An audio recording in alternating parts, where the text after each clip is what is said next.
terceira epístola de João, só tem um capítulo, e nós vamos ler os 2 primeiros versículos. O presbítero ao amado Gaio, a quem na verdade eu amo. Amado, desejo que te vá bem em todas as coisas, e que tenhas saúde, assim como bem vai a tua alma. Eu vou pedir que toda essa audiência repita comigo: que tenhas saúde, assim como bem vai a tua alma. Olhe para quem está do seu lado e diga assim: eu desejo que tu tenhas saúde, assim como bem vai a tua alma. Graças a Deus. Olhe para cá, por favor. Senhoras e senhores, o apóstolo João foi o único dos apóstolos a morrer de morte natural. Ele serviu a Deus na instrução doutrinária de algumas igrejas, inclusive a igreja de Éfeso. E ele fez um trabalho brilhante para Deus a ponto de incomodar os governantes, como por exemplo Domiciano, que foi o imperador que orquestrou a segunda grande perseguição ao cristianismo, Domiciano César. No governo de Domiciano, João foi preso, foi exilado, foi colocado em uma ilha, por nome Ilha de Patmos. E ali, a tentativa era que o trabalho e a influência de João fosse paralisado, interrompido. A ideia era que o ministério de João, a crença de João, o trabalho dele, não avançasse mais. Mas hoje, tantos séculos depois, que fique notório uma vez mais aos santos, e inclusive ao reino das trevas, que o plano não deu certo.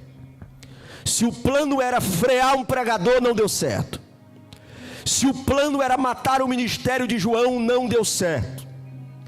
Quando João foi colocado na ilha de Patmos, Deus permitiu que ali fosse o ambiente de maior impulso ao seu ministério, de maior impulso à influência do seu trabalho, porque naquela ilha ele recebeu revelações de Deus e escreveu o livro de Apocalipse.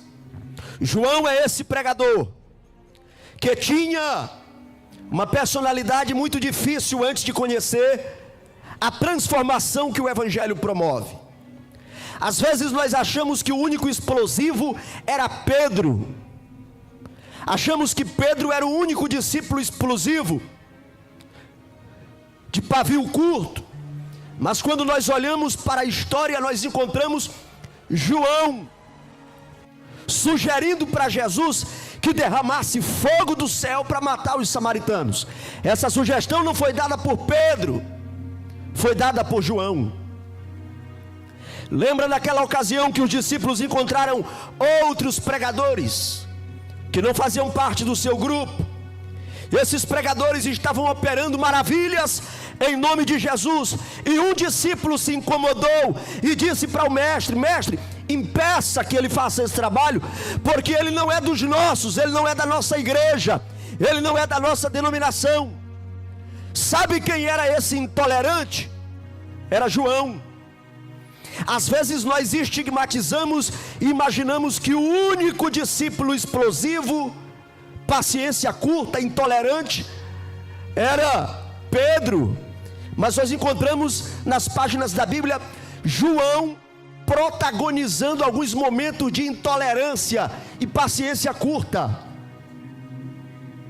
Mas esse João, ao ter tido uma experiência extraordinária com Deus, ao receber a virtude do Espírito Santo, se torna o discípulo que nós conhecemos como discípulo do amor. As suas epístolas, ele ensina a amar, porque Jesus tem poder de transformar a nossa personalidade, bem como o nosso caráter. Aleluia! E aqui eu fecho essa introdução e chego a essa terceira epístola que João escreveu e citou uma pessoa mandando uma saudação especial. Ele se refere a um homem por nome Gaio, um discípulo, um crente, um líder.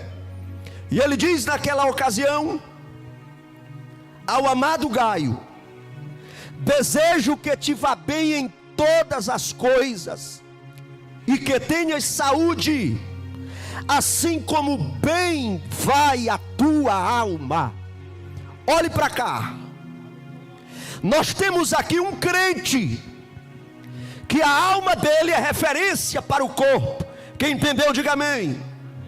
Nós temos aqui um crente que o seu pastor se tranquilizava em desejar que o corpo desse crente, que a saúde desse crente fosse semelhante à saúde da sua alma, porque esse crente era uma pessoa de um testemunho intocável, de um testemunho inatacável. Era um homem crente de frutos espirituais, ao ponto que o pastor desejou que a saúde do seu corpo fosse semelhante à saúde da sua alma. Senhoras e senhores, nós precisamos viver esta experiência com Deus. Nós estamos muito preocupados com aquilo que é externo, com aquilo que impressiona. Nós estamos preocupados com aquilo que as pessoas veem. E quantas vezes nós cuidamos da aparência, daquilo que é exterior. E se nessa noite Deus, o Deus dos céus, desejasse que a saúde do nosso corpo, olhe para cá, já pensou se Deus nesta noite baixasse um decreto para que a saúde do teu corpo ficasse igual à saúde do teu espírito, que o teu material ficasse igual ao teu espiritual? Como nós sairíamos daqui esta noite? Porque muitos, e eu preciso dizer isso, e não tenho medo de pregar. O pastor Alessandro, ele vai ter que ficar muito cuidadoso com suas pregações, porque a igreja está em fase de construção, e doutrina nesse momento não cabe bem, senão terão os desertores, vão se evadir, e a igreja fica sem patrocínio. Olhe para cá, irmão. Doutrina, Bíblia, não tira ninguém da igreja. Você pode levantar a sua mão direita comigo e dizer assim: o ensino da palavra de Deus. Mais uma vez, o ensino da palavra não tira ninguém da igreja. Olhe para cá. Sabe o que é que tira as pessoas da igreja? É o pecado que está dentro delas, é o pecado que está no seu interior. Se alguém saiu da igreja por causa, alegando que foi o ensino, não foi, é porque dentro dele ele está nutrindo o pecado, e entre a palavra e o pecado, ele preferiu seguir o pecado. Aleluia! Irmãos, nós não queremos uma igreja cheia de pessoas vazias. Nós queremos uma igreja cheia, sim, mas nós queremos que cada pessoa que entre aqui seja tocada pela presença de Deus e seja cheio do Espírito Santo de Deus. Muitos, se Deus baixasse um decreto, o teu corpo vai ficar igual à tua alma. Talvez muitos já cairiam, já morreriam, já entrariam em óbito. O apóstolo Paulo escreveu dizendo: desperta, ó tu que dormes, levanta-te de entre os mortos e Cristo te esclarecerá. Quantas vezes nós estamos em ambientes de grandes multidões, mas se você enxergar pelo mundo espiritual, com a visão espiritual, são cadáveres espirituais, pessoas cuja conduta incomoda a santidade de Deus, cheira mal as narinas de Deus. E o Espírito de Deus falou comigo: não vamos edificar igreja para pessoas desmoronadas. De nada adianta a construção avançar e o teu casamento desmoronar, tua vida espiritual desmoronar, teu testemunho crescimento espiritual ser apenas um monte de entulho. Não faz sentido. A igreja, a construção física está avançando, mas nesta noite que os céus celebrem e a terra testifique que a tua espiritualidade também está sendo edificada para a glória de Deus. Quantos corpos bem trabalhados, corpos bonitos, curvas, admiráveis, indumentárias, roupas, mas por dentro o espiritual está anoréxico, esquelético. E nós estamos construindo uma igreja, não é para guardar aqui dentro defuntos espirituais. Pode até chegar aqui defunto, mas Jesus vai te dar vida pelo poder do Espírito Santo. Oh, glória a Deus, porque aqui é ambiente de vida. E eu sinto a gloriosa presença do meu Pai aqui esta noite. E Jesus está aqui para te renovar e para te dar força. O ensino da palavra não tira ninguém da igreja. O que tira é o pecado que está dentro. Porque a Bíblia diz, João 8:34, Jesus Cristo disse: em verdade vos digo, que todo aquele que comete pecado é escravo do pecado. O escravo obedece a quem, meu irmão? O escravo obedece a quem? O escravo obedece ao seu senhor. Alguém que é escravo do pecado obedece a quem? Obedece ao pecado. Se o pecado se introjetou nele e nela, e é dado a ordem, aqui não dá para ti, porque aqui estão lendo Bíblia, aqui a mensagem está confrontando, aí o pecado dá uma ordem, e esse corpo tem que se retirar, porque é um escravo. No mundo espiritual é possível ser visto as correntes, as algemas. Tem pessoas que ao ouvirem uma mensagem da palavra de Deus, se afastam da igreja. É simples, não foi a mensagem que lhe afastou, foi o pecado que estava dentro delas que deu o comando, é ele que manda. É por isso que no mesmo texto, João 8:32, a Bíblia diz: conhecereis a verdade vos libertará. Se esta pessoa que tem sido escravo do pecado, ouvir a voz de Deus, e lá no recôndito da sua alma surgir o desejo de ser livre e clamar a ajuda de Jesus, as algemas se rompem pelo poder de Deus. Levante a sua mão em nome de Jesus Cristo. Feche os seus olhos. Nós estamos em um ambiente de liberdade espiritual. Oh, glória a Deus. De uma ponta a outra desse lugar, desse templo, nós profetizamos o sopro do Espírito Santo sobre a tua vida. Em nome de Jesus, aonde estão aqueles que foram libertos pelo sangue de Jesus, abra sua boca sem economia e dê um grito de glória ao Deus que te libertou. Aleluia. Às vezes as pessoas reclamam da igreja, mas a igreja implica com coisa tão simples. Pastor, mas isso é tão simples. Não é simples não, minha irmã. Se fosse, você já tinha deixado. Não é simples não, meu irmão. Se fosse, você já tinha deixado. É um ídolo poderoso, tão poderoso que domina muitas pessoas.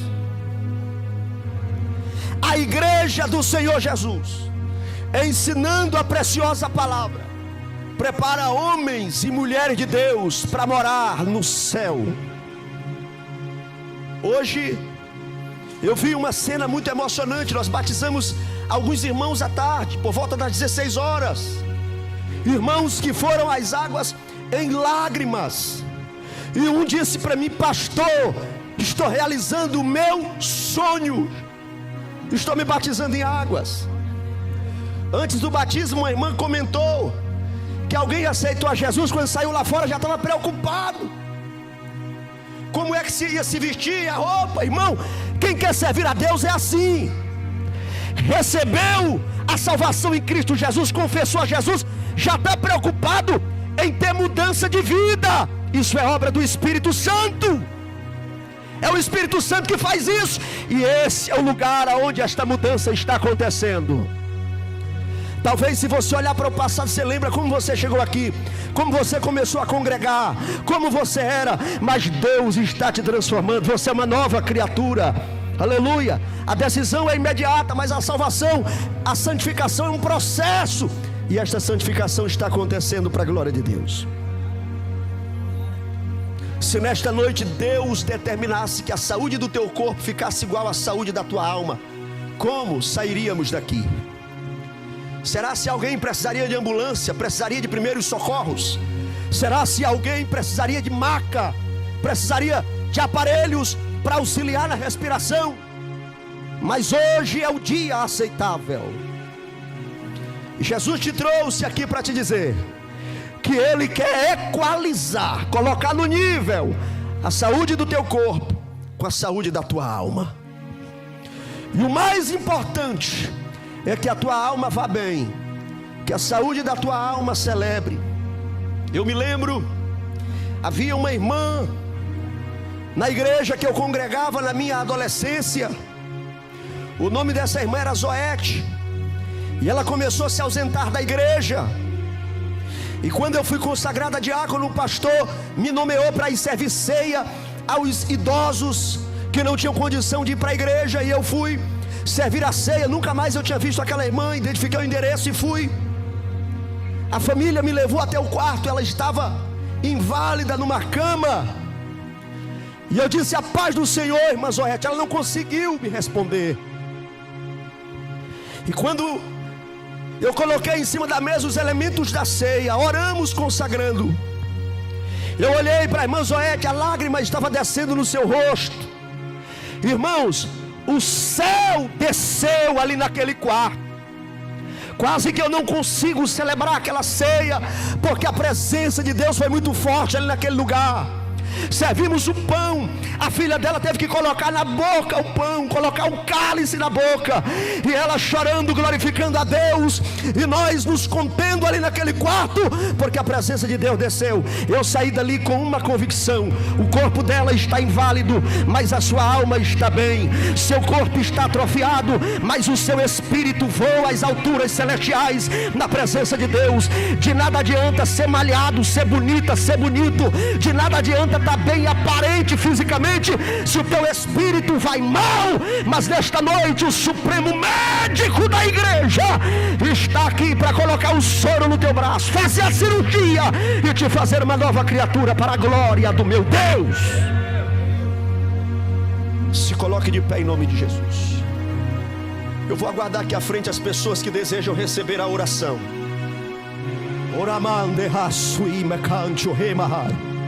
As pessoas que querem aceitar Jesus, se reconciliando. Eu vou aguardar você aqui durante alguns minutos. Seja livre para vir aqui à frente tomar a sua decisão. Eu vou chamar o irmão Zaqueu para ir lá dar um abraço do irmão Rednilton, trazer ele aqui para ele aceitar Jesus, o convidado da irmã Diva. Vá lá, dê um abraço, traga esse povo aqui à frente, dê um abraço nele.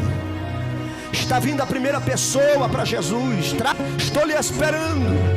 Aleluia. Glória a Deus aí na boca dos homens, na boca das mulheres, das crianças, dos jovens. Vá dando glória de um lado a outro. É a adoração que atrai a presença de Deus. É a adoração que atrai a presença de Deus. Espírito de Deus, tu tem liberdade nesse lugar. Feche seus olhos, você que chegou à frente. Espírito de Deus, toma de conta dessas mentes que estão aqui, desses corações. Perdoa os pecados, perdoa os pecados. Aonde tem alguém sob a influência de alguma força das trevas, nós damos uma ordem pelo poder do nome de Jesus. Solta a mente dela agora. Amanda-se a pura mãe. Solta a mente dela. Solta a mente desse homem agora, pelo poder do nome de Jesus. Bate em retirada. Dá o teu grito de derrota, espírito do mal. Saia pelo poder do nome de Jesus Cristo. Do alto da cabeça, a planta dos pés, seja cheio da presença gloriosa de Deus. Os obreiros se aproximam aqui e põem as mãos. Em nome de Jesus, nós abençoamos estas vidas. No nome de Jesus, seja repreendido todo mal, todo espírito de acusação. Em nome de Jesus, que a graça de Deus se estabeleça, se manifeste. Em nome de Jesus Cristo. te apresentamos essas famílias que vieram te aceitar como Salvador, essa jovem que veio se reconciliar. Ó Deus, escreve o nome deles no livro da vida, que eles se sintam perdoados pelo poder do nome de Jesus.